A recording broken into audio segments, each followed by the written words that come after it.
Obamacare may be the law of the land, but that is not stopping many Republican governors. They are still keeping up their fight. Oklahoma Governor Mary Fallin is one of those governors, and Oklahoma is just one of the states refusing to create its own health care exchange.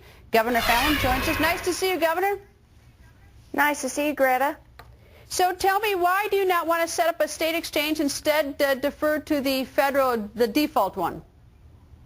Well, basically, Oklahoma says thanks, but no thanks. And we philosophically have a disagreement with the Obama administration and the Affordable Health Care Act. And in fact, in the state of Oklahoma, the people of Oklahoma voted by a large margin, almost 65%, that we oppose many portions of the Affordable Health Care Act, and it was actually put into our Constitution. And so, of course, we've had a decision to make. We've had a deadline in which we were to decide upon what course of action we were going to take.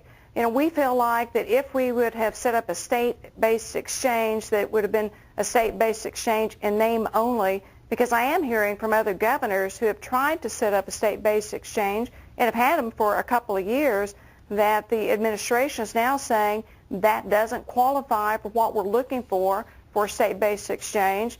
And we don't want to do the federal partnership either. And so we're just going to default, and we're going to say, you're forcing something upon the state of Oklahoma that we did not support. We still do not support. It is a federal law, so we're going to let the federal government do their thing, do what they're going to do in Oklahoma. Well, what I don't understand from the governors is that if a state exchange is going to have to be by federal rules, and federal going to tell you how to do it, but you have to pay for it, why not let the federal government pay? I mean, I don't know why all the governors just don't let the federal government pay for it, since they've set up the rules and they say they can do it, and it's also uniform. So I don't get what the state gets out of it by doing himself except a bill. That's right, and we don't know what that bill's going to be. I appreciate Secretary of Health and Human Services Kathleen Sebelius. She and I talked this past week personally. She made a phone call to the governors this week also.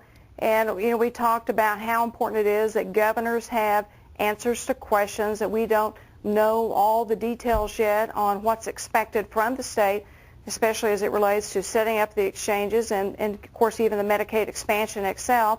And her comment to us was, we're working on rules. She issued some rules today, some general parameters, but it's hard to make a decision about something that affects the state budget and our outcome when we don't know what the rules of the game are. Of course, they're telling us, well, just go ahead and set up your state exchange and we'll tell you whether we approve it or not, but that just doesn't work. And the other thing I'm real worried about is we know that the United States is heading off a fiscal cliff. We know that Congress has been fighting. They're in, going back into a lame duck session. We don't know what's going to be happening between now and the end of the year, other than that we know that we have a huge fiscal crisis on our hands. We know there are going to be a lot of tax increases that are going into effect.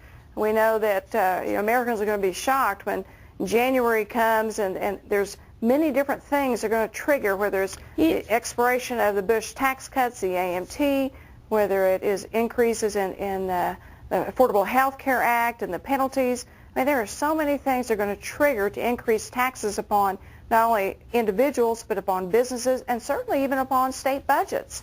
Well, what's overriding all of this, though, as I listen to you, is that the reason we're going off the fiscal cliff, we're having this crisis, is because a year and a half ago, Congress and the President and the Senate didn't do their work, and so they pushed us up against the deadline.